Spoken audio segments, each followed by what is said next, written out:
Good morning, everyone. And those of you that are coming in, haven't been on yet, welcome and good morning to the DEI Summit 2021. This is the pre-show, The Big Idea. I am Tim Pecoraro of Uphill Strategies, and I'm so honored to serve with you as the MC for today. So get settled in. I do want to draw your attention to a couple of things. I'm going to talk about the awards this year, but the biggest thing is if you haven't gotten your breakfast yet and you think you're going to skip your breakfast and go straight to the coffee, go ahead and write about it on your social media. Put it on Instagram, put it on Facebook, Twitter, LinkedIn, whatever way you do it, however you roll, but make sure it's because you're letting everyone know that it's because you are getting into this summit today. And here are your hashtags. So remember this, hashtag DEI Summit 21. That's hashtag DEI Summit 21. And the other one is hashtag, my favorite one, the big idea, right? That's really speaking to this year's theme. So get out there, put things out there. And I do want to see some activity. I'll be looking. I am at Tim Pecoraro. So I want to see what you're doing. I'm going to be looking. Please put those hashtags to work, letting everyone know that you're in this for the long haul today. But new to this year's summit, for the 2021 summit, the Upstate Diversity Leadership Awards presentation. So I'm going to run a few of them over just to get everyone familiar with them. So the awards presentations will be 2021 DEI Summit is excited and honored to be adding the Upstate Diversity Leadership Awards presentation held in partnership with the Riley Institute at Furman. And this has been a captivating event for the upstate of South Carolina community since its inception in 2005. So the recipients of these awards embody what action is. And that's what this is all about. It's about action. And I mean, we need action. We need to see more movement, but doing the hard work that progresses not only themselves, but their communities. So we look forward to introducing you to each of them during the summit. The award categories this year that'll be presented are the Calder E. Ehrman Outstanding Individual Award, William B. T. Wiley Valued Lives Award for School, the Excellence Award, K through 12 School, Outstanding High School Student, and Outstanding College Student Award, then Outstanding Nonprofit Organization, and Outstanding Business. This is all great. I mean, I'm so excited for this. So we have a great lineup of speakers. Always remember, the lazy Susan of everything is the DEISummit.com. Log on there. You can check out the speakers so you can pick your path, where you're going to go into what room, all of that. Also, another thing is please get in the chat window and chat function, because as each presenter speaks and shares today, there's going to be the opportunity for you to ask those questions, those powerful questions. Remember, the quality, if you want a good answer, the quality of the answer is going to be determined by the quality of the question. So think about that question. What is the thing that you really want to know that's going to help you obviously learn, grow, and understand and move forward, but also something that you could take into this world to do this great work to move things forward. So we have great people here. Check out the presenters here. When you listen to them, please take copious notes, pay attention. Ask the questions that we can get them on. We can't get them all, every single one on. We're going to do our very best, but please present your questions so that we can have a great time and engage these incredible thought leaders and world changers that are out there that we have today. So get ready. We're almost there. We're close to countdown is almost finished, and I'm going to get set up. You get set up. I got my coffee. You get yours. Make sure you hit those hashtags, hashtag DEI Summit 21 and hashtag the big idea. Let's do this. Welcome and good morning, wonderful people. So glad you're joining us. Welcome to Greenville Chamber's 5th annual DEI Summit, brought to you by presenting sponsor Michelin North America. I am Tim Pecoraro, founder of Uphill Strategies, and I have the honor and privilege to be your MC for today with today's theme of the big idea. So as part of every year that we've done this, there's a declaration. And so what I'd like to do is take a moment to read the first part of this declaration for all of you. So just sit back and absorb, take this in. The stage is set. The lights are on. The curtain is pulled back. The world yells action, meaning show me. Would you please show me what you've been doing with your learning? How has this important work moved and advanced? What is working within your sphere of control, influence, and actions? Over the past 4 years, the DEI Summit leaders have intentionally selected themes to motivate, teach, challenge, and inspire positive change. Last year, the summit focused on and emphasized the individual's responsibility to amplify the I. Remembering, when you desire to amplify the I, go within and do the hard work, be brutally honest, and work on your true authentic self, making growth and development a priority to serve the world, then your essence becomes visible, heard, and amplified. And the next step in this progression is all about the big idea: inclusion, diversity, equity through action. Helen Keller wrote, "Ideas without action are useless." That truth applies to the big idea of inclusion, diversity, and equity, all of which are useless in the absence of action. Our actions introduce others to valid and proven evidence for future success in their personal and collective journeys through life and work. Andy Andrews said it best in The Gift of the Traveler. Many people will move out of the way for a person on the run. Others are caught up in the wake. My activity will create a wave of success for the people who follow. We do well when our activity contributes to the greater good of others. We should all desire to be a product of our product. With all we have learned, all the pieces and parts are curated to create a better reality for today and for tomorrow. The halls of each of our spheres and zones of influence will be best known for their truth, substance, values, openness, authenticity, and action. As we get started today, let's put these fundamental and essential truths needed for action front and center. So here are several statements to live by. First one, I will begin with the end in mind, aligning my intention with the desired impact. I will inspire and therefore be present, personal, passionate, and purposeful. I will be open and curious with a growth mindset so I might see and believe the best of others. I will listen more than I talk, leading by example and elevating the human worth and value priority. And I will do all this in love. And love requires inclusion, diversity, equity, and action. Take that in. So throughout today, we invite you to engage in the chat and foster community, leverage the Q&A feature to submit questions for the presenters. And this summit would not be made possible without generous support of our sponsors, and they are amazing sponsors, by the way. So at this time, we'd like to recognize our sponsors throughout a short sponsor reel video. So please direct your attention to the screen accordingly.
That was a great video, and so welcome back. But here to bring greetings is Mike Williams, Director of Recruiting and Chief Diversity Officer of Michelin North America, 2021 DEI Summit presenting sponsor. Well, hey, good morning, everyone. It is a pleasure to be here again. My name is Mike Williams, and as Tim said, I am the Director of Recruiting here in Michelin North America, as well as the Chief Diversity and Inclusion Officer. And it really gives me a lot of honor to serve for Michelin to serve as a presenting sponsor for this DEI Summit. This is always a great opportunity to engage so many of you in our community of the great work that's being done. I'm joining you today from our North American headquarters here in Greenville, where here in the state of South Carolina, we have over 9,000 employees. where we've been a proud member of the South Carolina business community for over 45 years. You likely know us as a tire manufacturer, but in fact, our purpose is to provide motion for life for our employees, for our communities, for our customers. Every day within the Michelin North American region, over 23,000 employees come to work every day. They are bringing their backgrounds, they're bringing their beliefs, they're bringing their talents, their skills to come to work to create the mobility of tomorrow. We believe that an inclusive environment really strengthens our company and really drives innovation. We want to make sure that we create an environment where everyone feels welcome, feels valued, feels a sense of inclusion. Michelin has, 11 business resource groups, and we have 13 diversity councils. The mission of these councils is to help identify unique challenges and opportunities across the business or facilities to help facilitate diversity and inclusion. They make recommendations to our leadership teams of how we can improve our business. And in fact, these are not just affinity groups or employee resource groups, they're actually business resource groups where they actually provide support to our business priorities. Each group has executive sponsors that work with the group leadership to help direct them, help meet our missions. Additionally, this year, Michelin, we're celebrating another year of our challenge education. It is, in fact, a very signature education program where we, in fact, provide support, public support to our Title I elementary schools. We do this in the sense of human capital, right, to support them with tutors, mentors, lunch buddies, and also financial contributions. The goal is simply, again, to provide that human capital, that human touch that so many of our kids in our Title I schools needs. One of the core values for Michelin has always been our respect for people, where we fully embrace diversity, equity, and inclusion. And it's such an important part to what we do. Last year was a very challenging year, whether it was COVID, whether it was social injustice, racial injustice. At the onset of what happened with George Floyd and other things that happened last year, we actually organized a very strategic action team within our company on the topic of on the topic of diversity, equity, and inclusion, specifically to confront those racial injustices. As a result, we are continuing to take action, specifically on implementing a number of things, such as unconscious bias, where we have all 23,000 of our employees who are taking a form of the unconscious bias training. We continue to focus our efforts on diverse hiring. Also, we have been very, very intentional about strategic partnerships. And in February of this year, we actually announced a partnership with the International African American Museum in Charleston to fund the first ever traveling exhibition focused on the concept of freedom of movement among African Americans. Think about that for a moment. The freedom of movement. It obviously based on one of our most sacred locations that served as an entry point for so many Africans during the Middle Passage. We hope that this exhibition exhibit will start conversations around this subject. Just think about it again. If you're not free to move, are you fully free? And we've all experienced that, right? And our partnership as a company about mobility is so important. So it's very strategic in why we partnered with the museum. This is, in fact, our second major gift to the museum. And again, we will fund this exhibition to complement also support for our K through 12 students. As I wrap up, also part of what that museum is doing is a group of employees or Michelin employees actually are exploring their genealogy through the museum Center for Family History. And I've got a chance to speak to some of them and some of the things that they're learning about their family history from centuries ago is absolutely amazing. So I'll wrap up by saying this. Although we've made great progress, we recognize that there is so much more to do. We absolutely remain committed to this journey and growing stronger together today and going forward. We're grateful to do business in our communities. And we're really looking forward to continuing this journey because it is in fact part of our purpose to continue to make our communities a better place to live. So thank you all for allowing Michelin to again be a presenting sponsor. Tim, I'll turn it back over to you. Thank you so much there, Mike. It's always a pleasure to have you and all the work that you guys are doing and your contribution. I really appreciate it. So this year, the 2021 DEI Summit is excited and honored to be adding the Upstate Diversity Leadership Awards presentation. Held in partnership with the Riley Institute at Furman University, this has been a captivating event for the upstate of South Carolina community since its inception in 2005. So here's a bit of history regarding the Upstate Diversity Leadership Awards. And man, this is rich, deep history. Love it. Through its programs, like the Diversity Leadership Institute or Initiative, the Riley Institute advances social and economic, economic progress in South Carolina and beyond, viewing the state's diversity as a strength and a critical piece of what will make us competitive in the global economy.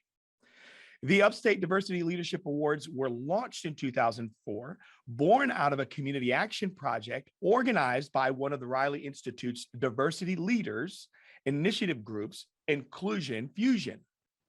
This is the first and largest celebration of its kind in the region to recognize individuals and organizations for their accomplishments in uplifting diversity in the upstate. And for the first time ever, the Upstate Diversity Leadership Awards is held in conjunction with the DEI Summit. In this new format, it remains an ongoing source of inspiration, demonstrating what's possible when we work together to make our community an inclusive place to work and live. The first award for this outstanding nonprofit, please direct your attention to this video presentation.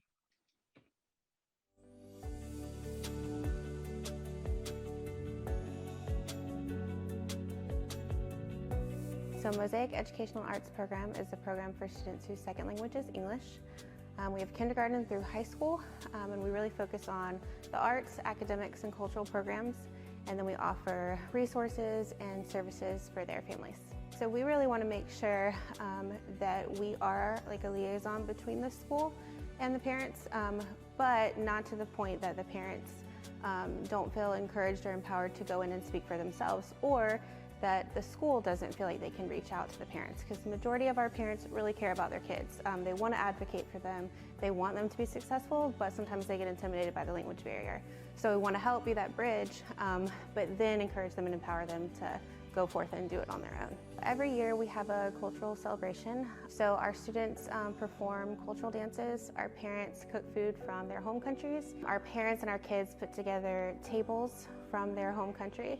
So it talks about maybe just some historical facts, but as well as has something interesting about their country. They usually bring in artifacts or little knickknacks and stuff they have at home to decorate their table. So it's a really great way for the community to come and learn about these different countries, but it's really also a great way for our parents and their kids to be in conversation about where they immigrated from. Obviously representation matters, so we do our best to make sure that our staff really represent our kids in the ways that they look, or just shared experiences and shared stories. One of the ways that I think is the most beautiful that we do that is we actually hire our kids back when they come into high school, so they can intern with us, volunteer for either a summer or a year, and then they can apply to work for us. So they can really connect with our younger kids in ways that I can't, and in ways that I'll never be able to. So that part of our staff is hands down one of my favorite parts, and one of, I think, is the most important and special parts of our program.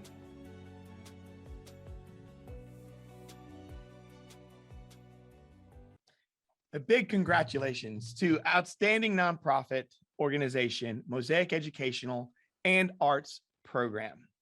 So we're about to get into our first presenter this morning, our keynote for this morning session. But before I do, I want to bring, for those of you who missed it in the pre-show, I want to bring your attention to what we're going to have this year at the summit is a visual recorder. So our visual recorder is Jacqueline Gilstrap. She's co-director of a visual approach She'll be participating throughout the day of the summit to facilitate graphic recording. So graphic recording is essentially a visual note-taking that happens live and unfolds as an event or conference plays out. So think of it like simultaneously interpretation, except instead of translating one spoken language to another, she's translating a spoken language into one filled with visual images and colors. So this is going to be really cool. But now it's time to introduce our first speaker, who will set the tone for us with an opening keynote. So please help me welcome Gretchen Bellamy, Senior Director, International DEI, McDonald's Corporation. Be sure to check out her full bio on the Summit website. Remember, DEIsummit.com, and look at presenters. The title of what I know will be a riveting presentation is, This is the Bottom Line. From merry-go-rounds to rocket ships. So after this intro video, please help me welcome Gretchen Bellamy.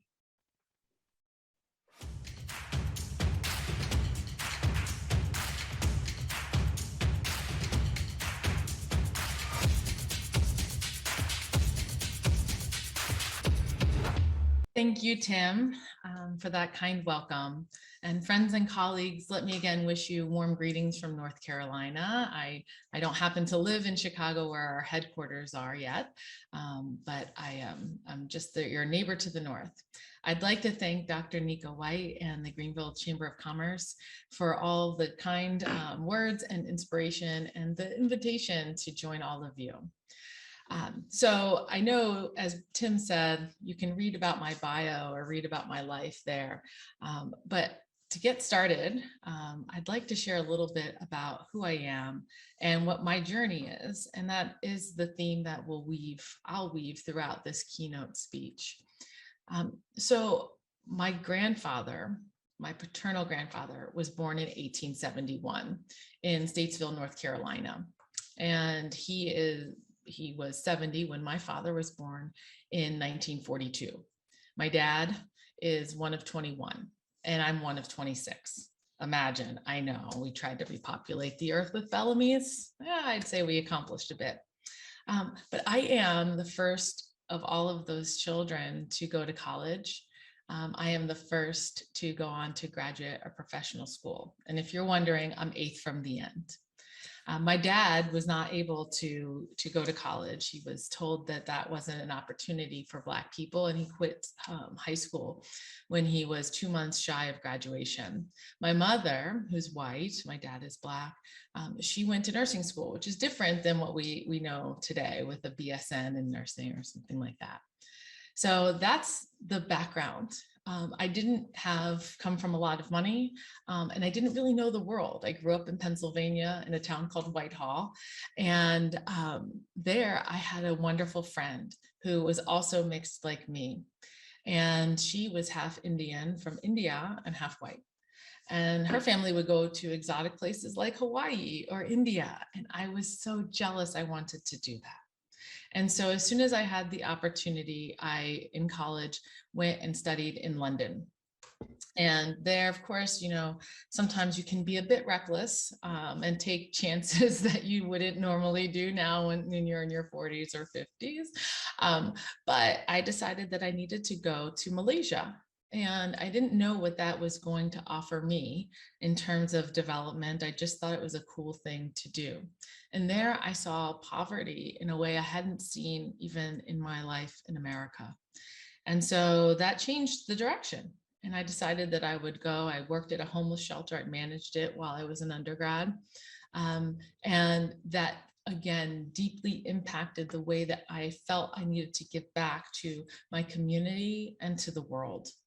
So I decided that I would join Peace Corps. That seemed like a natural fit for someone who wanted to travel, but also wanted to help. And so I went to Cameroon, which is in Central Africa, right? And they like to say the armpit. I say it's the best part.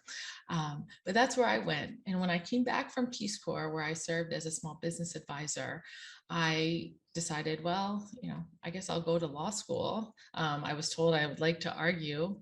That's not a good reason to go to law school, by the way. And so I did, and I ended up choosing to go to Duke University. And there I did 2 degrees. And the reason I did 2 is because, again, I wanted to go abroad. I wanted to experience different cultures and see what that meant in terms of my own development. And so I took a semester. I went to France. I then went to Zimbabwe, where I was working on children's rights and child protection law work for 4.5 months. And then I came back I then went on to Kenya, where I was studying again at the University of Nairobi. And all of those had a profound impact on my life. I decided to turn down my big New York City law offer and just allow myself to be taken. I was pregnant my 3rd year of law school with my son, who's now 16, a constant reminder of how long I've been out of law school and how old I really am, which doesn't feel that old, but for sure. And so what I did, one of the things I will say is always show up. I show up to everything.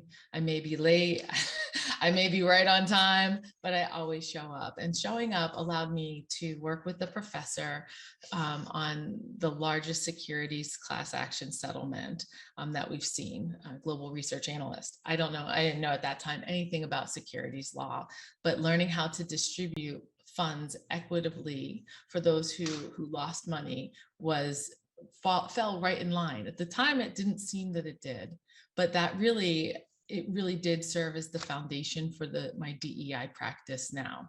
I went on to go and work with a law firm, again, doing securities law. And as I'll explain a little bit more later, there I was responsible for writing the risk section for the annual reports for publicly traded companies. And that, when you're thinking about what that means, you're thinking about, weather, you're thinking about cybersecurity, all sorts of things. That's what I was writing. But it was very niche. It didn't allow for the creativity, like the creativity that we're seeing with Jacqueline today. It didn't allow for that. And so I joined the American Bar Association. And when I did that, I became the chair of the Africa Committee, which fell in line, right, with what I seemed to be doing. And then I also went on to the University of Miami School of Law. And there I was the director for public interest and pro bono programs. And what was amazing about that is I got to create, just like I did in law school, my own course. And so I took 4 law students and my son at the time, who was 7, to Tanzania to draft wills for marginalized men and women. I didn't know really what I was doing. I just knew I had a lot of contacts and a lot of grit and guts. And so we went there for those several months and drafted over 100 wills in different language. And it was fantastic to see how we could serve and help others and recognize where sometimes we get very myopically focused on one particular group, but not understanding how different groups tie together. And so I will tell you, share my vulnerability was, I thought wills, I just needed to have them for women, but it turns out I needed to have them for the husbands as well, so that when we're thinking about succession of property, that we're taking care of that piece. And so I continued doing that work, and I became the diversity officer for the section of international law for the ABA. And that has 25,000 members. I just kind of showed up. I made sure that our panels were diverse. But while I was in Tanzania, I got a request, and I just didn't say no. I said yes to everything at that point in my life. And I do say no now, but I said yes to moderating a presidential showcase panel for the ABA's annual meeting. So 500 people in an audience on a subject matter that I was not at all an expert in. I became one ultimately. And I'm sitting with general counsel of some of the largest companies that you know of. So DuPont, Clorox, and there I am moderating a panel on how do we diversify the legal profession. So Walmart came along and snatched me right up, and I moved to Arkansas. And there I was an assistant general counsel in charge of global DEI for the legal department. And I also consulted with global security, ethics, and compliance. And from the CEO came down one goal. And normally, they get diffused down through the ranks. But this one particular goal was, We want to create a truly global legal department. And so I decided to pilot that in Latin America, ultimately choosing Chile. And that's where I really began to understand the need to look at not just what's happening internally, right? And what skills and things that we need to develop our employees, but also what does it look like externally? So thinking more about supplier diversity and how do we diversify that and make sure that our suppliers and those who are assisting our business look like the people who are in our stores at that point. And because of that work, I was then promoted to be a senior strategist in the Global Office for Culture, Diversity, and Inclusion. And you'll meet another alumna from that office today, Amber Cabral, who has a wonderful book out about allyship.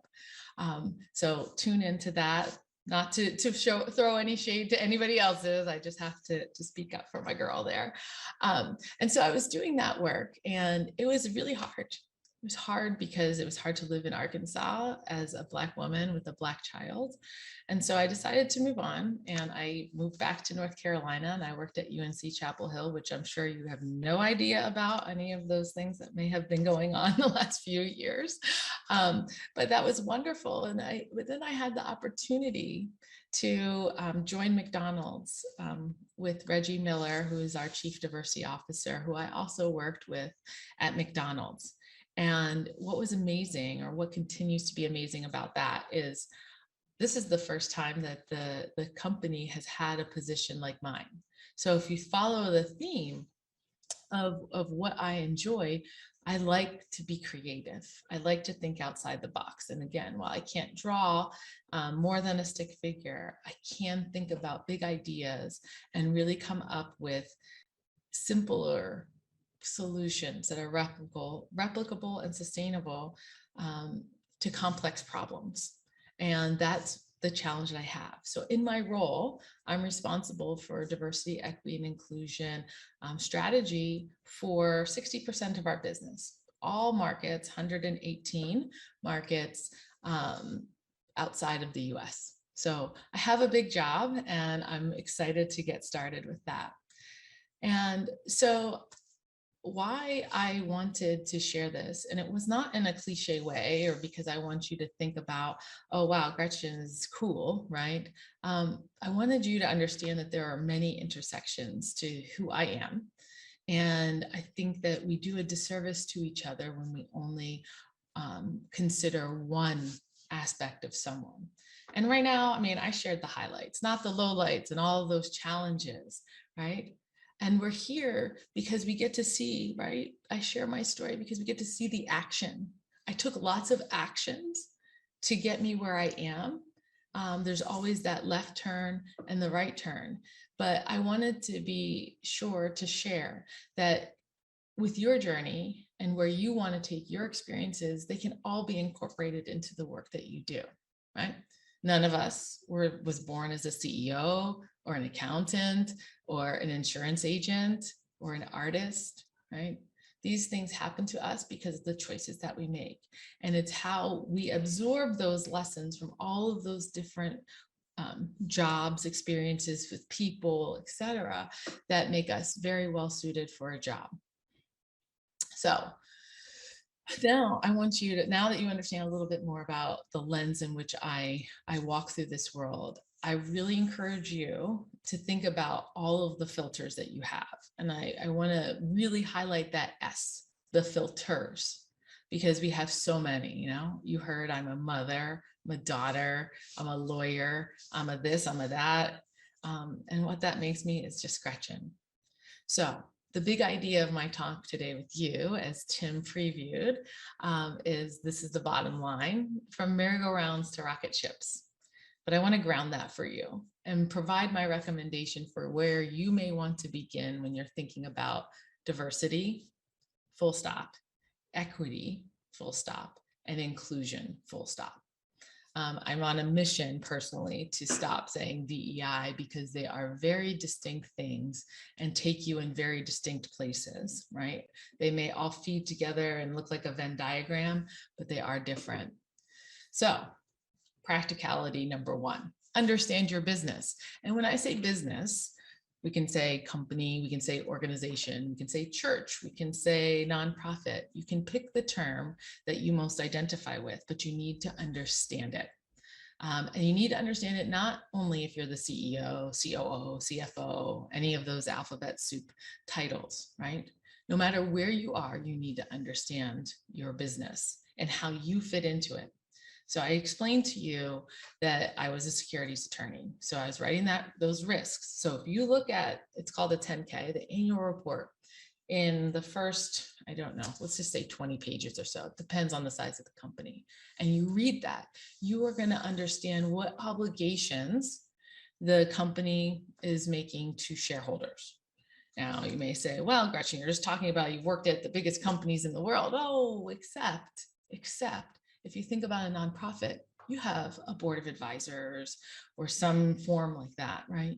And you still are beholden to them. And not only that, if we're thinking about where nonprofits may get their money, it probably is from corporations. So there's definitely, I don't know if you've seen that movie, Parasite, there's definitely, sounds very morose, but a symbiotic relationship between all of us. And that's something that we really need to understand.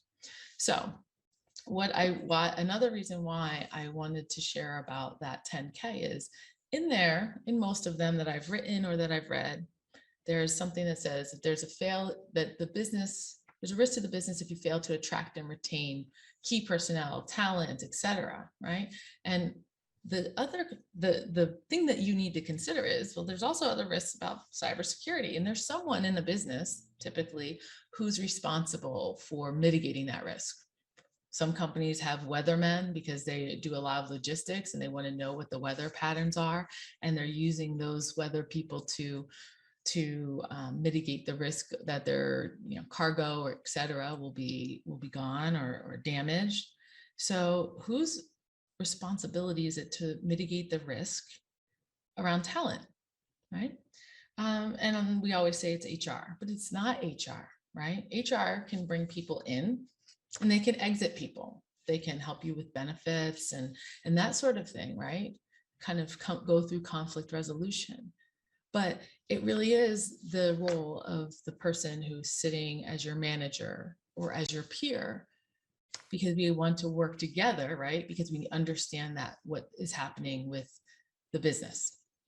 And so when we're thinking about that, so one is understanding that every person is an ambassador for the company. And the only way you can be an ambassador is to understand the company. So again, we look at what does the annual report say? Then we think about a SWOT analysis. And I know we don't like to write down things. I've tried to make to-do lists and that lasts about one day that I can get it done. But I would encourage you to do a SWOT analysis. And again, you can do that no matter the level that you are at, right? Or what your role is in an organization. What are the strengths of your function, of your role? What are the weaknesses, right? What are the opportunities that you have, right? And the opportunities are not just the things that we say are really your challenges, right? The kind of the weaknesses, but really, what are the opportunities based on your business? Is it that you have a great logistics program, right? You can move goods quickly, and that puts you into this blue ocean space. So if you can do that and you can think through and tie the work that you're doing back to the business, you can see then how DEI diversity, equity, and inclusion become part of the work that you're doing. So the expectation is, as I said, you'll always tie back. Always tie back. There are many reasons that we can do this work, right? We can do it because of social justice. And we can do it because we want to develop the organization, which is me, like thinking about the future, honoring dignity. There are different ways, and it doesn't mean that because I focus on the business side that I don't have the social justice behind me. I'm a Black woman in America with a Black 16-year-old who has a car now. I don't know what could be more stressful than that, but I can tell you, every morning he drives away, it's nerve-wracking. Okay. So what does this mean? So my literal approach to DEI is I look at it as I do organizational design and change management through a DEI lens. right? And when I think about that, this is why DEI trainings, one-day trainings aren't the solution, right? It's because we have a whole system. And I know we talk and we've heard so many things, and I may be preaching to the choir here, but the system has to change, because if we don't, we're going to continue to uphold the very things that have been holding us back, right? And that's hard.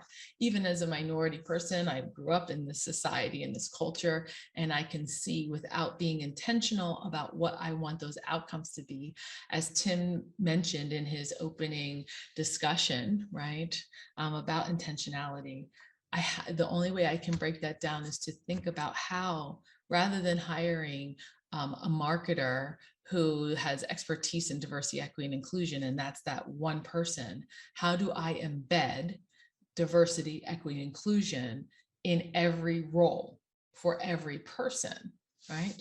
So if we think about nurses and doctors, they have a responsibility as part of their job to take CPR training annually, right? Re-up that. It's just a natural part of their job. So if we want to resuscitate our business for the purposes of this talk, or protect your organization, make it resilient from threats, and maximize those opportunities that I was just talking about, you really have to understand what diversity means for your organization, what equity means, and what inclusion means, and then the ways that you can embed these across your functions. So your legal function, your marketing department, your technology department, right? It's about who you're hiring, and then also who they're going out and procuring services to. It's about understanding your customer, the person who wants to buy your goods or services, right? And so when I think about that, right, and I think about my own role, I think about the functions, and I think about all of those markets and how different they look. It's not a monolith. I don't go into the work that I do and say, okay, well, what's good in the UK is good in Bahrain, right? So again, when we're thinking about this, it's the bottom line. You have to understand your business, the culture, the society, all of those places in which you operate. So if you don't have a strategy, there's no movement. And then we rinse and repeat. And I don't know if you remember, I don't think Tim has this problem with his hair, but that rinse, lather, and repeat, let's stop that. So how do we approach making strategy? Amelie Morisham describes inclusive design, which is commonly applied to accommodations, right? As a method or philosophy of designing that welcomes diverse people to engage authentically with your organization, products, and services. It considers cultural, social, and other needs, which extend past those perceived as average or the typical user. This is your blue ocean. I encourage you to read that wonderful book, Blue Ocean Strategy, so you can see about how you differentiate your business. But I'll continue. Inclusive design is about engaging authentically with diverse people who make up markets and audiences. It is not only about accessible accommodations and serving individual edge cases, right? We're not just going out and saying, what can we do for this one unique person, Gretchen Bellamy, and all of those things that feed into me. It's about making sure that we are creating our products, our services, et cetera, to include everyone, right? It helps us to understand complex intersectional needs and provides diverse segments of the market's access to products and services. So when you're thinking about how do you build your base of supporters, customers, clients, you need to think a little bit more broadly about that marketing department and how they're reaching out, right? So the outcomes of following an inclusive design process include reaching more of your current market, opening up new markets, and reducing the risk of alienating potential markets and users. Now let's think about this. The world, I don't know if you saw that Time magazine cover from several years ago. When we think about it's like how we're all kind of mixing and we're actually just being molded right? We're learning about more cultures and different people. We look different, right? When I grew up, there weren't that many mixed people that I ever saw. And now it's like a Benetton ad in the world. It's beautiful, right? So how are we making our business be resilient as we're changing, as the demographics are changing? One thing I'll share with you, and which is just a fascinating statistic, is that the class of 2023 high school graduates, which my son is part of, is the first time that the minority will become the majority, or it already has, right? But they're about to graduate. They're about to be able to vote. They're about to go to college. They're about to start their careers, right? So how are you preparing yourself now for that, as opposed to waiting for some magical switch in 2043 or whatever the projection is now, right?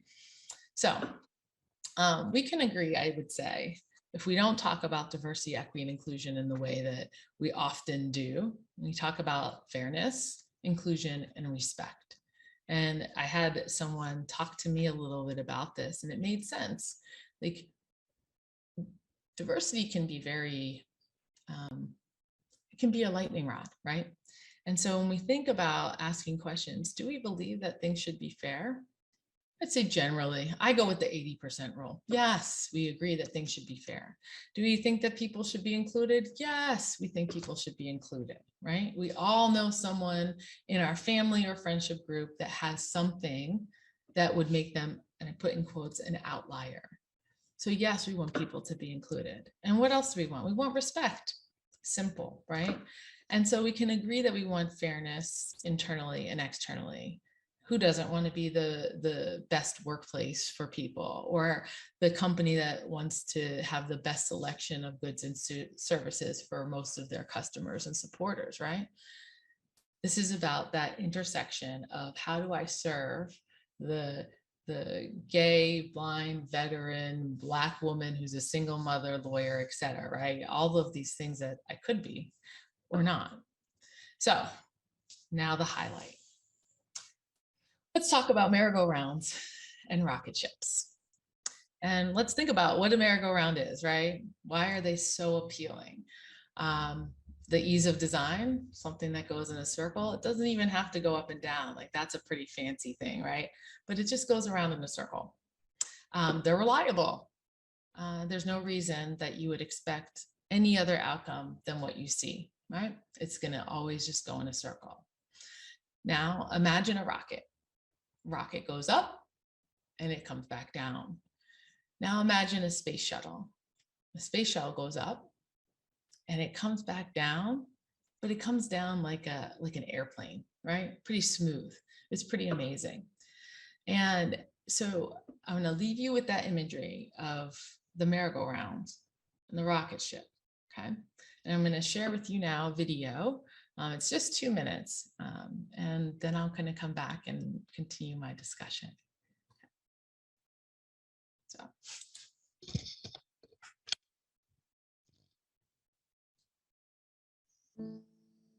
I used to sit outside at night and gaze at them. It never occurred to me that we would land people there.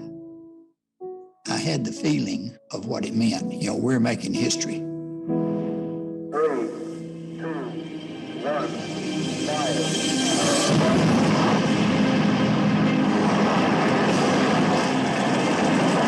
We were born for this day. We were meant to be here. This is no simulation. This is for real. That view is tremendous. I can remember that as if it was a second ago. I cannot think of any place I'd rather be than to be here in Mission Control. It finally dawned us. We just landed on the moon. We've had a problem. Okay. Stand by, they got a problem. Everybody keep cool. Let's solve the problem, but let's not make it any worse by guessing. I mean, I couldn't have been more wrong. It was chaos. You're not going to fix this one. We were in serious, serious trouble.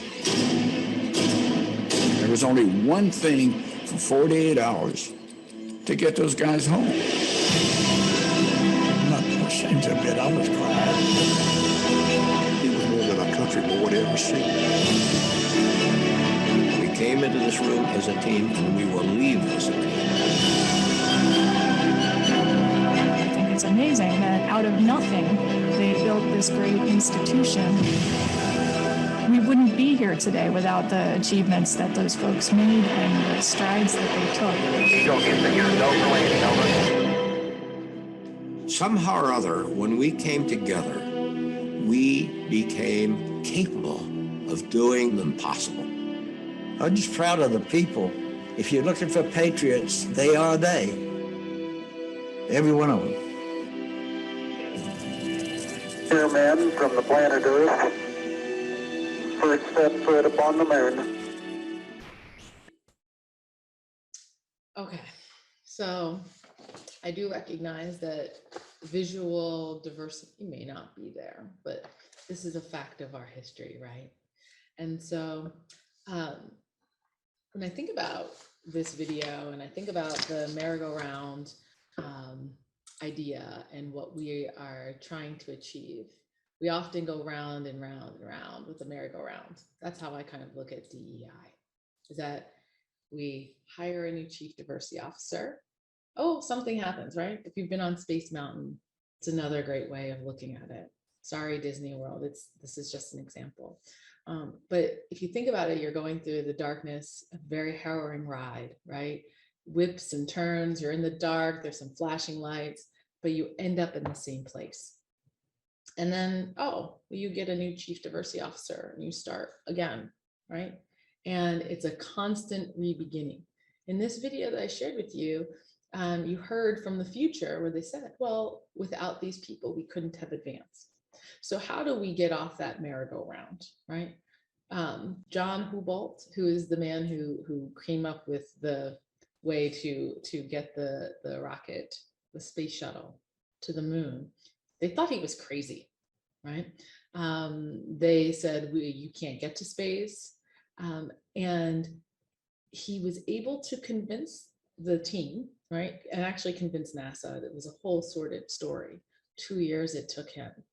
But what you will find and what you heard just a bit of is that the people who were there, those aren't all engineers, right? There, if you watch the whole video, you'll see that there's an accounting tech who feels like he was part of that mission. And he was part of that mission, right? Because we all play those distinct roles. And he said, I never felt so proud as to be part of this. And so it's not about the person who is the flashy, you know, in front of all of the cameras all the time. It's about everyone who gets behind what your business mission is. And you can't do that without having that fairness, that inclusion, that respect, right? And that's for the internal as well as the external. And so I'm ready personally to go someplace that I've never been, right? We know that rocket ships can blow up. We know that sometimes you have to, you know, oh, well, here's how we designed the wing. It didn't work out. We need to go back to the drawing board. We can go back to the drawing board, but we don't have to go back to the beginning, right? So what needs to happen? We need to have a mindset shift, right? That is what that was what was necessary for John and that team to get Apollo to the moon. That goes back to what I said about change management and org design. How do we change behaviors? Not because we want someone to hit a target. Oh, look, we have this percentage of Asian people working, or we've gotten this market segment. We need to think about it really holistically and go beyond what our wildest imaginations are. And sometimes I think that that's people feel fear because I sit in this role today and I like what I see. I'm happy with the amount of money I make. I'm happy with the number of customers I have. But when you're thinking about that long-term business resilience, you need to have a little bit of a future focus. We all have limited resources, right? I mean, let's be real, right? Everybody on this call has at least once in their whole life said, I need more headcount.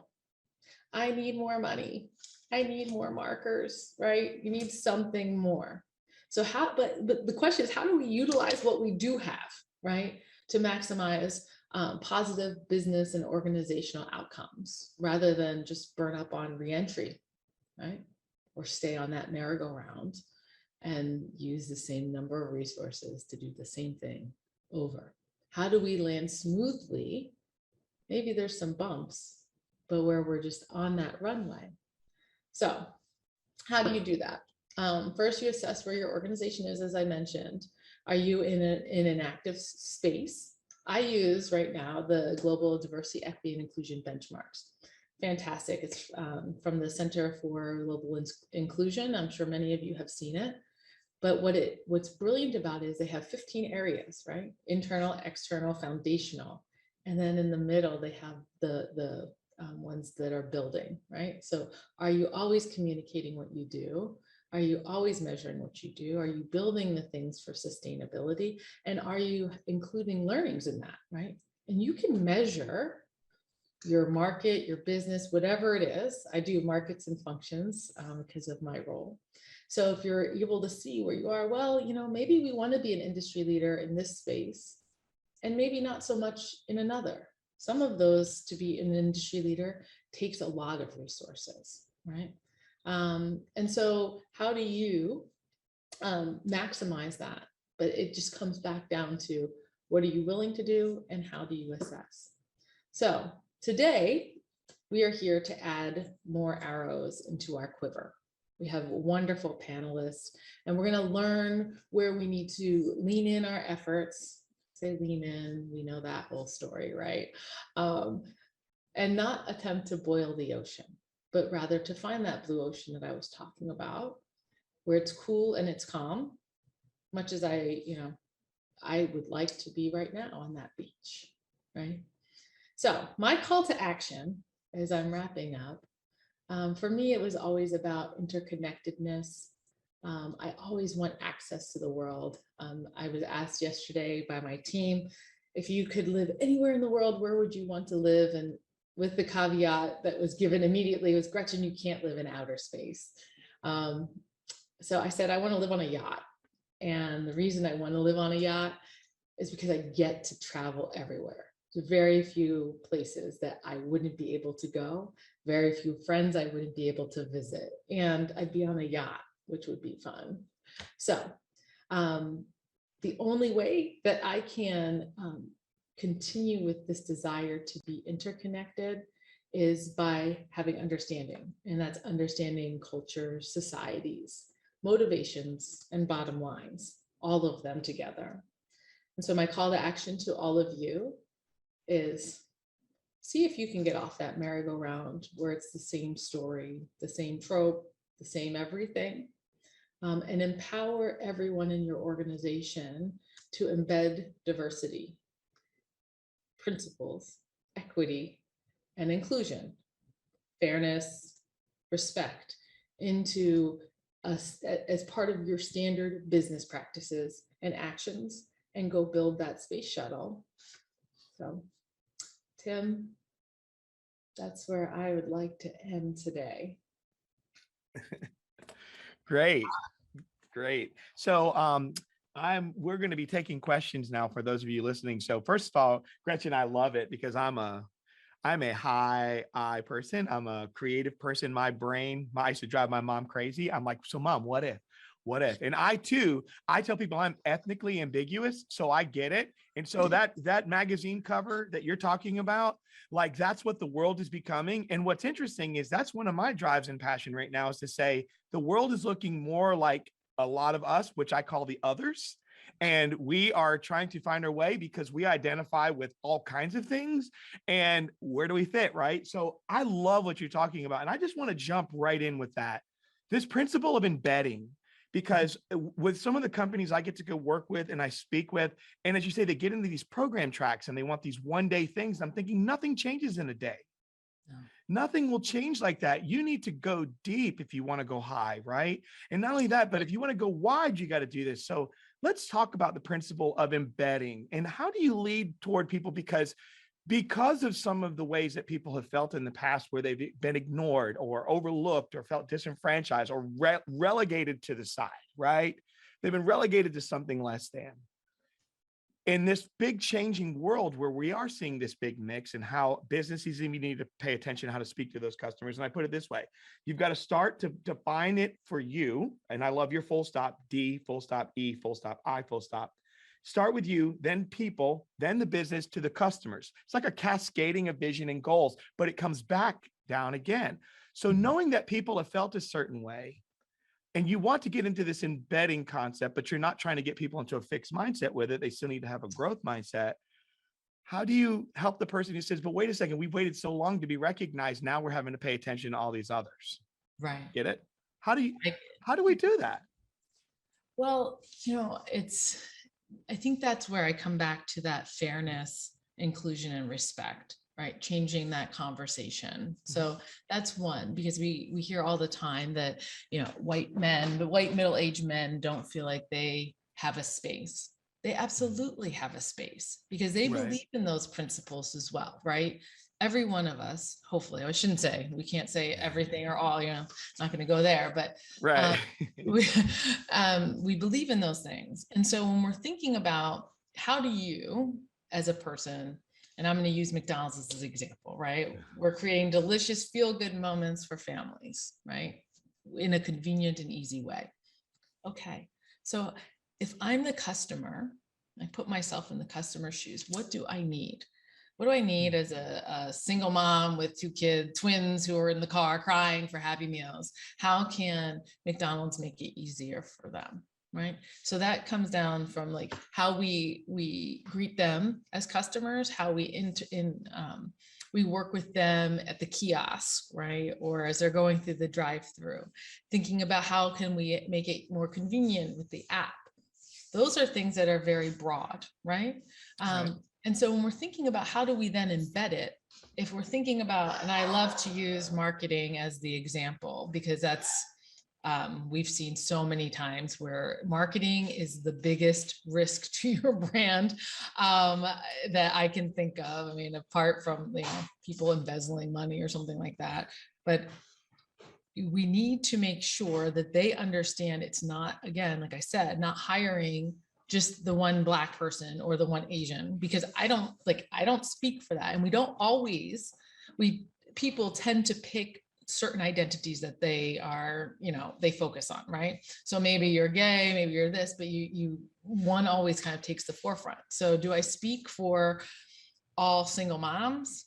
No, I don't. Do I speak for all lawyers? No, I don't. Do I speak for Black women lawyers? Maybe kind of go into that space. So we need to think about, as we're hiring people in, and then also when we're thinking about what they're creating as part of their work, that is where we embed it. And it goes beyond this. I even think about training. It's like, oh, are we going to do inclusive training? What does that mean? Like, shouldn't we be inclusive leaders already?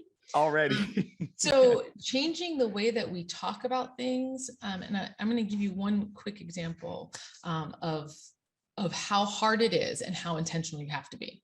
So I am on the board of an organization called Ebony Anglers. See this haircut? My hairdresser created it. It's really amazing because she didn't see that there were any Black women anglers. And so she got 4 of her friends to go together, and they went and entered a fishing contest off the coast of North Carolina. And out of 50 teams, they won. And they're fantastic. I mean, they're like about to have their own show. They've been on Sway in the Morning. But I was sitting in the chair one day, and she's like, Gretchen, did you read the article in the New York Times about us? I was like, yeah. She's like, what did you think? And I told her that I was disappointed in the article. And the reason was it was written by an African-American man who I am quite sure is a wonderful author. But what he did, rather than focusing on Black excellence of these women, right, he focused on a white man to validate why those women were there. So he interviewed them. He became a central piece of that interview. And that to me is the system problem, right? Because we've grown up in the system. This is how we justify ourselves, right? So when we're thinking about embedding, it's about me being the culture catalyst and saying, hey, man, listen, that was a great article, except here, maybe we change our point of view a bit. And so that's the hard piece. And that's that change management? How do we change behaviors? And I don't believe really that the stick works very well. I'm about the bottom line. Right. I like that. And so the other thing is I like the way you're saying it is it's telling that whole story of what took place. And I think that's what's missing a lot of times. Everything has a story. And I do think we need to be a little bit more patient in having conversations with people, because when you're talking about behaviors, you're dealing with domestication, you're dealing with so many things that have a foothold and a grip on individuals, right? And the mind, it's hard to, we are all looking for mental toughness. So think about a mentally tough person that has terrible ways of doing life. And we want, you know what I mean? Like, and so we're sitting here trying to do this type of work. We need to get better at telling a story and doing what you just did, like literally helping people draw the comparisons and drawing the lines toward this better way of doing things. But I like what you're saying. It's opening it up, having the conversation, and doing what you said was get to know who you are. And I love it. Like, being who you are and the attorney and being able to reach, that's your jam. That's where you want to be. But at the same time, you can't just limit yourself there. You've got to continue to move along with other activities that are happening and be open to those. And let me ask this, when you talk about mindset shifting and behaviors, I tell people behavior follows belief. No person will continue to behave in a way that's inconsistent with how they see themselves. So how do you get into with mindset shifts and stuff? What are one of the ways in the embedding process do you introduce how to better engage our values to make better use of the activities we have for progress, right? The things that we could do to make true progression and progress. So starting with values. So for instance, how do you see people, right? So if it doesn't matter who you are, where you come from, if we start having a people conversation and how you value them, I think it would go a lot further for us trying to do something together than me just trying to ask them what they believe, getting into belief systems too much. So how do you work with values as part of this mindset shift in the embedding process, but to move things forward, knowing that people have behaviors that need to change? Yep. Okay. So when we think about how we see people, I think that we have made a huge assumption. Okay. And maybe this is because I live in this world. We all live in this world and we talk about it ad nauseum. But I do believe we need to go back to the beginning. Okay. I think that people have questions like, if I'm a lesbian, does that mean I'm gay? Right. Or if someone is, or if I'm Black, does it mean that? I think that there are so many things that people are afraid to actually talk about. Right. I once had a boss who every time, my boss, I was doing diversity work. Every time that she said Black or Latino, she would say, she's like, Black, Latino, right? Like I could see the uncomfortability because she didn't know what terms were offensive. So one, I think that's part of it, is that we're trucking along, but we're not like, kind of reinforcing that piece, and not in that diversity 101 kind of way, but like, where we keep doing one-day trainings, but like get out your questions because I know you have them.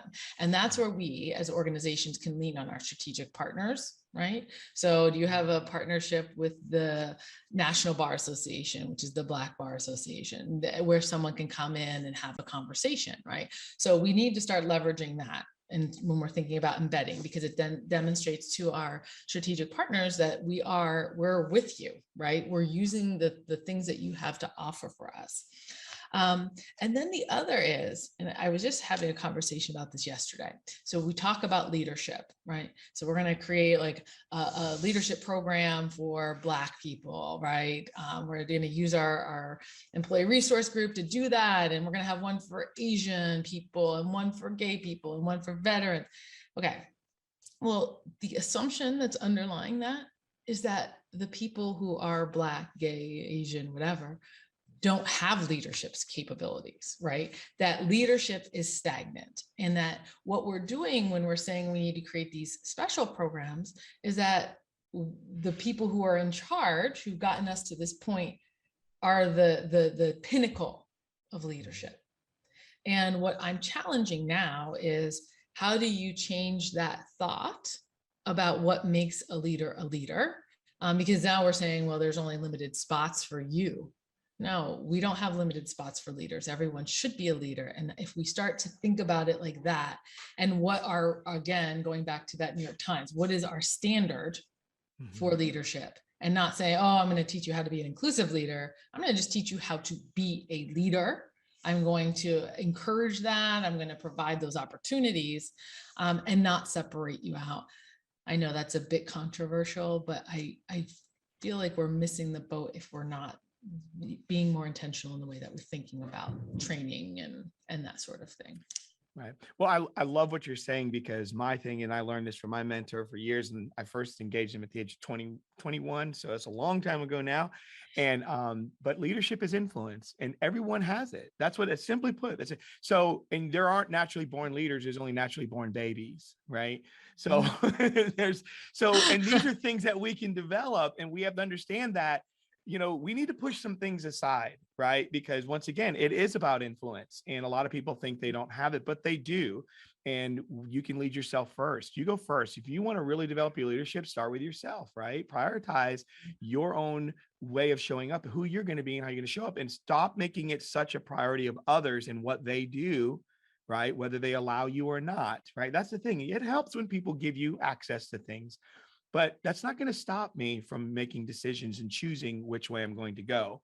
And I'm a big fan of Hamilton, and I'm not throwing away my shot. You can't stop me. This is me, right? I'm going to keep doing it. And let me say this. Well, go ahead. Were you going to say something? I'm sorry. I was just going to say you're 100% right. Like and again, it's how do we ourselves get out of that? I'm only as good as what someone else tells me, right? And we're seeing with this great resignation, like people have options. And when we look at the data, we're seeing that it's more people are opening up their own shop. What does that tell me? Well, it says they're not, being part of an organization is wonderful, right? But what we're hearing is it's not the be all to the end all, because you're not embracing what I have and the creativity. And so I'm going to go do that and, do what I love and hopefully make some money. And so if you're thinking about it like that, like why are people leaving organizations at all different levels, all different types? They're missing something, right? Yes. So that's all I was going to add. And I agree with you. And what they're missing, a lot of it is first head and heart synchronization, that they're not in sync. Therefore, their passion can't live. And passion is not without emotion, right? If it's truly passion, it's going to have emotion. And now you're dealing with a person's assignment of how they feel about something. There's really no good or bad emotion. It's the value you assign to it, right? And so when people are feeling it, they're saying, I can't do this anymore. And they're saying, and that's what I love. I'm willing to take a chance and bet on me. That's my strategic bet, and my strategic narrative is me, and then I'm going to get with you so we could do something bigger and better. With the call leading into this call to action, which I love, is getting off this merry-go-round, right? And I love the rocket ship, but part of it, right before you said that, and I say this all the time to people, they're always talking about their limitation. Well, I can't. If I say to them, hey, if you could do anything you want in the ideal work week, what would it look like? So they start telling you, but then they start bringing all the things that cancel everything they just said, right? And I say, there's freedom beyond your limitation, because even if you told me that you would give me 1 week stay wherever I wanted to go, but I had to get myself there all by myself, I had to pay for it myself. And I say I only have like $150 to my name. And then I start going, well, I wanted to go to Jamaica, but I can't go because I only have $150. I wouldn't be able to be sure I would come back, even though my trip's covered. I start getting bummed out. But it's like, wait a second, I still have $150. So where could I go in proximity of what I have with what I know and still be able to reach this thing that's available to me, so that I can continue to now get a taste for what I want for the future and continue to grow. So people do not understand there's freedom beyond limitation. Right. And I love what you said is, what do you have? Start with what you have and what you know. So how do you really put that into your organization because a lot of people will stop thinking once they run into that first barrier. So I say, my rule is pressure is your privilege, the obstacle is the way, and the challenge is necessary. So these are the things that we need. How do you open that conversation so that when people are getting off the merry-go-round and you're saying, we're going to get on this rocket ship, and they go, but it explodes, right? How do you do that? How do you do that? Well, it's funny because the rocket ship can explode. And even though merry-go-rounds are reliable, they do break down too, right? And we see that, and what we see are like top talent leaving the organization. We see this revolving door, and what you end up with is people who, especially knowing what the younger people, oh my God, I'm saying younger people now, but what younger people are looking for are companies that do have values, that their values are matching and they have those choices, and we're so connected. And so if we're thinking about how do you I think it's about risk, right? So how do we say we're going to take that risk to build something because it could explode? If it does, will the world end? Will our business end? If we attempt this to make it fair, is it going to end? Really, I always think about like a brain surgeon. Am I doing brain surgery? No. Like there's no one whose life is dependent on what I do, particularly in this moment, in this day. So I allow myself to have that imagination. It's how I was able to do the work in Chile, because I just said, well, how can we get to, if we're not defining diversity, real diversity in terms of what we do in the US, which would be wholly inappropriate. So now I have white looking Chileans versus indigenous people. And so how do I make the change for them and say, well, these are the people that we need to focus on, and how do we have their life, their services, all of those things be recognized? And so that, I think, when we're thinking about embedding, it comes back to that values piece. And lawyers don't really like risk. For some reason, I really love it, because the risk of not doing something is greater, because the world is still going to change, right? Every day passes, we wake up. So are we going to adjust or not? And we don't have to. I mean, Sears doesn't exist anymore. There's a graveyard of companies and organizations that don't exist. And I would say, in part, it's because they weren't anticipating the future and trying to ensure that they were resilient, right? Okay. So let me ask you this. You're a high creativity person. That's what I heard. And I love what you said is you can't draw a line. You said something like you can't draw a line or whatever. A stick figure. That's right. That's stick figure. Right. So I tell people my three nouns are, I'm a leader, communicator, and an artist. Now I have other nouns, I'm dad, friend. I mean, I have all these things, a son, but those are the ones that I say that's where my superpowers live. Right. And so I try to get people to understand that creativity is not about, I'm a musician. Obviously you see some things on my wall back there. I make music, I do all kinds of stuff, but it doesn't mean that a person who works in spreadsheets can't be creative in what they're doing. Right. Now right. don't ask me to do the spreadsheet. Right. No pivot tables for me. No. Right. So there are people that can get into some really granular things. Right. So in that creativity, how is it that how do you get people more excited about being creative beyond just where they feel like the function is, but someone's just saying, this is just a program and it's just training? Like, how do you help them to become, because that's the other part. A lot of people won't engage in things like this because it either feels very sterile and, it's not that they're not interested. It just they're not doing anything to attract anybody in or make it interesting. And therefore it can kind of just be like this, not fun. They speak statistically at you, which I think statistics are good, but getting it back to, and I think Nika even posted in there, it's a story, right? How do you take creativity, move it into this to make it to where it is attractive for people to become more involved? Right. Okay. So for me, this is, I love to prove or disprove hypotheses, right? Okay. So if I'm hearing, Joe Smith is, not able to keep, he's really terrible to Black women on his team. Okay. I just keep hearing it. I don't really know. I see people moving in and out, but now I have data. I love data a lot.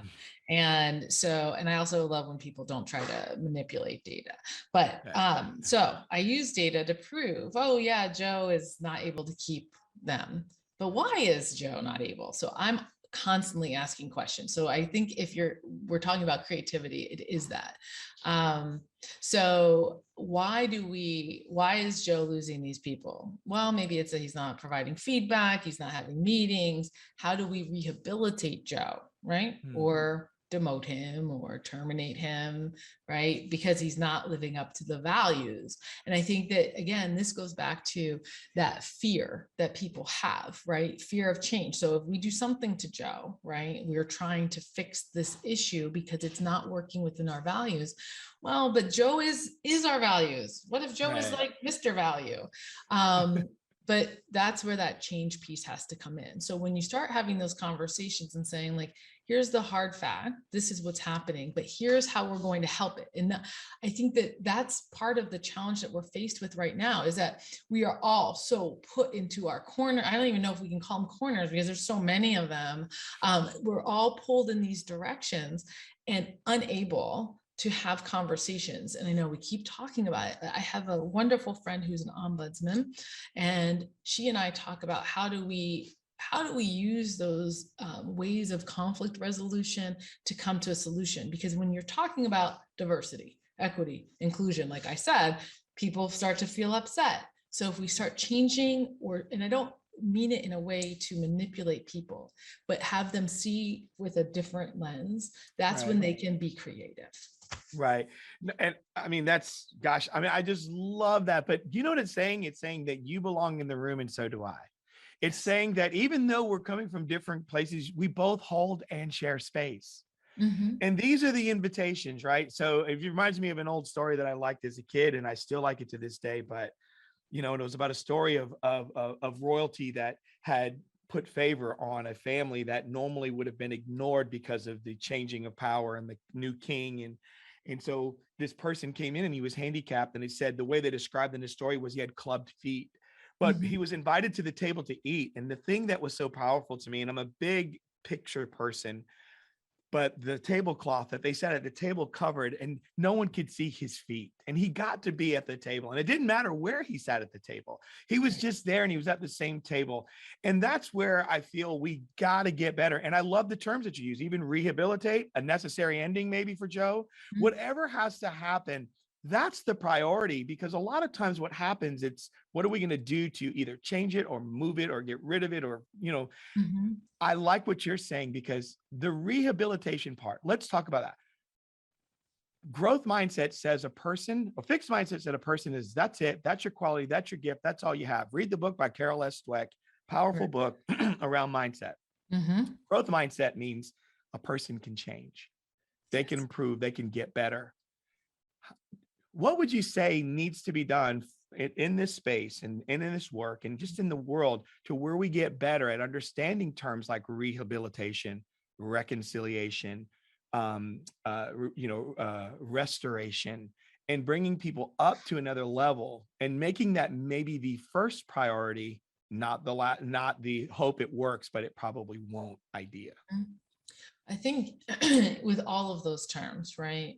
And the reason why I use rehabilitation and data is because those are the things that because I can quantify them and I can demonstrate, right? So when we talk about other words like reconciliation, again, that's a scary word for people, right? Wait, I didn't do anything wrong. And so when we're thinking about those terms, how do we get people to see that it is not you as a person necessarily? I mean, we all have our own moments. I am also one of those, none of us are perfect. But how do we get people to see it's okay? And that's why I was mentioning it's okay if you don't know what gay means or transgender means, right? And it's kind of that fear where I haven't been able to dig in and understand for whatever reason, right? It could be the beliefs that I have, what have you. But if you're offering that and you're getting to know people, and it can be really hard. I mean, really, we've seen the last 2 years, just really, I'd say the spotlight is more on it because we're so connected online, but it always still existed. How do we say hey, Joe, I'm not coming at you in a way that's meant to demean you, right? You're a really valuable asset to this company. but so are these other 5 people who've left the company.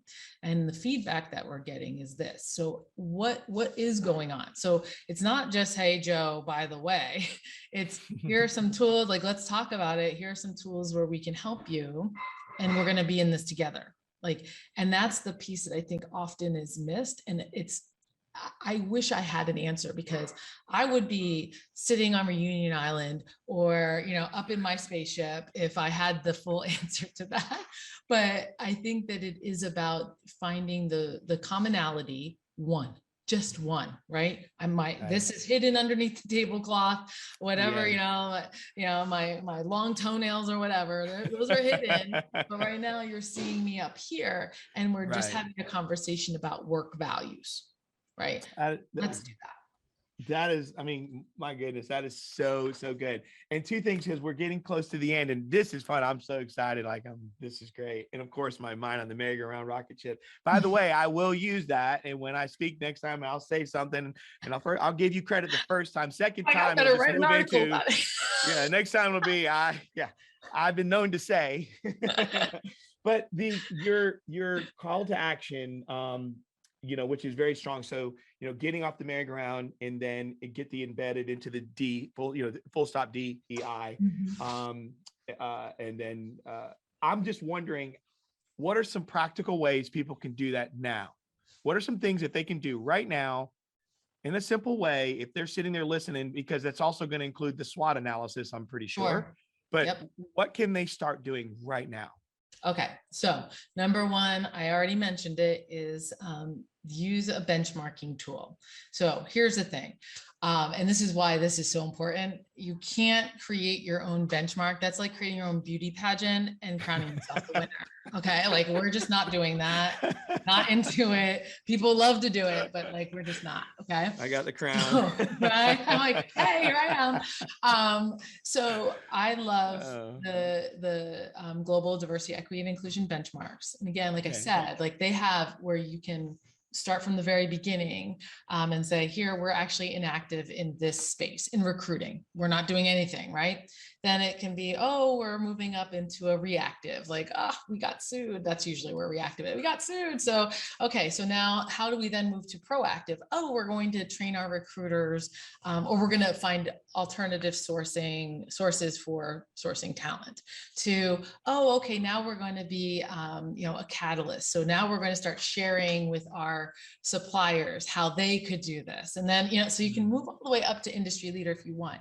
And I would say if you use that tool and start assessing your organization in that way, you'll find that it goes across the functions, through your market, and touches all of your stakeholders. So from your employees to your customers to, in our case at McDonald's, our franchisees, your community, right?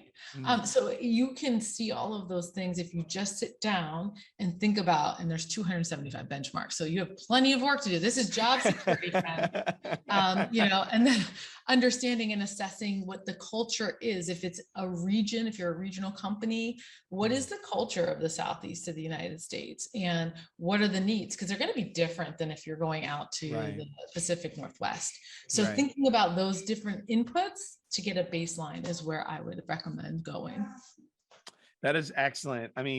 This has been great. Fantastic. What a great way for us to start. And we can't thank you enough, Gretchen, for your time and your expertise, but just being so personal and connected with it. And I'm a big fan of being a product of your product. And I can tell that you are a product of the product. And you live it, and because this is something that, just like I'm a coach and I do stuff, and of course it's $1 billion industry, and everybody, according to Instagram, is a coach, right? So it's there's a lot of people wanting to do what you do, but you live it. And I think there's a difference. And so I appreciate it for those who are looking to improve and become better in general, or even organizations. But thank you so much for your time. Thank you all. This is great. I hope that, I know this is going to bring down the house today with this whole big idea summit. It's and again, thank you for inviting me, Nika, and the chamber, and Tim.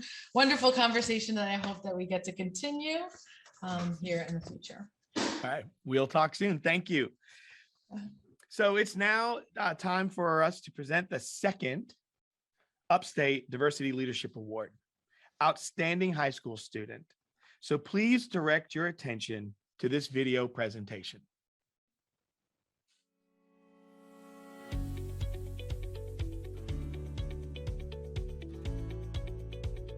Stamped is a book that was written by Jason Reynolds, and what he did in the book was he told the story of injustice in America starting way before it even became injustice in America. I actually got it to be required in our advisory, so it was like during the school year. We did it to where you could read the book and then there was a discussion afterwards, and it actually went a lot better than I was expecting it to.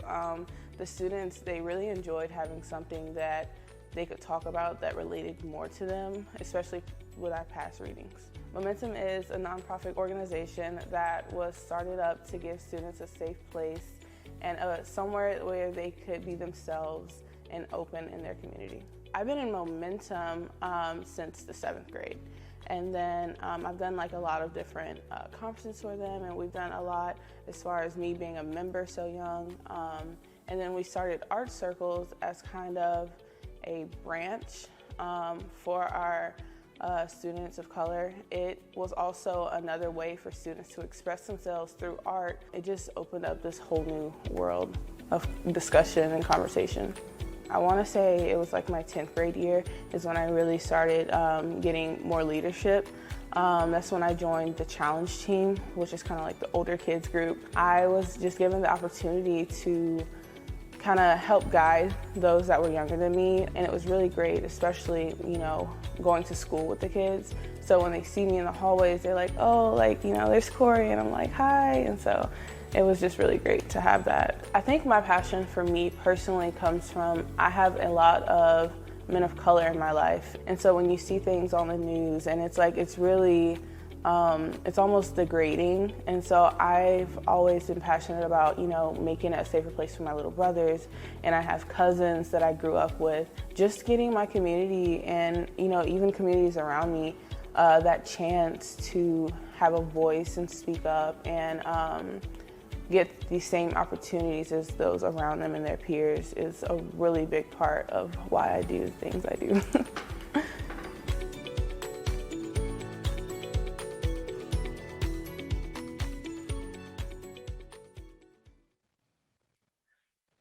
Congratulations to Corey Gamble, outstanding high school student, well-deserved.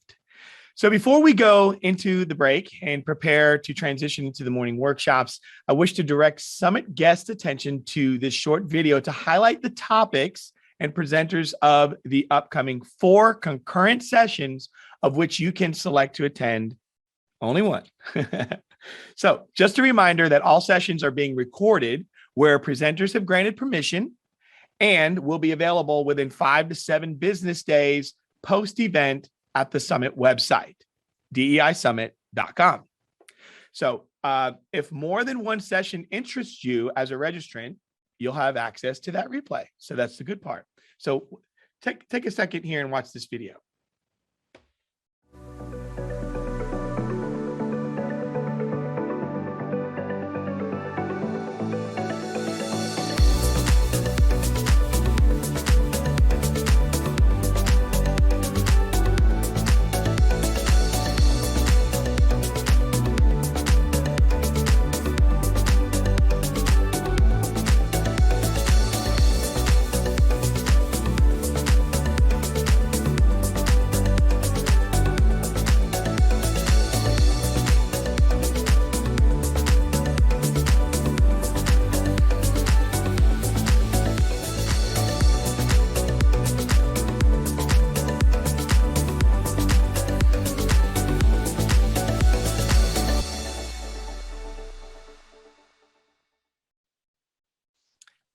All right.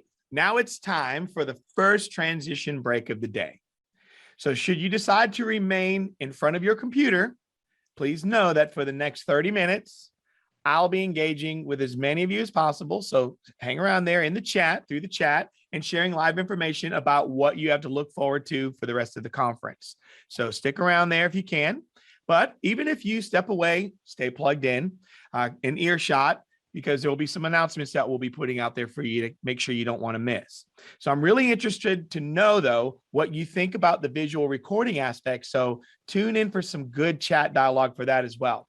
The morning workshop sessions will begin promptly at 11 a.m. Eastern.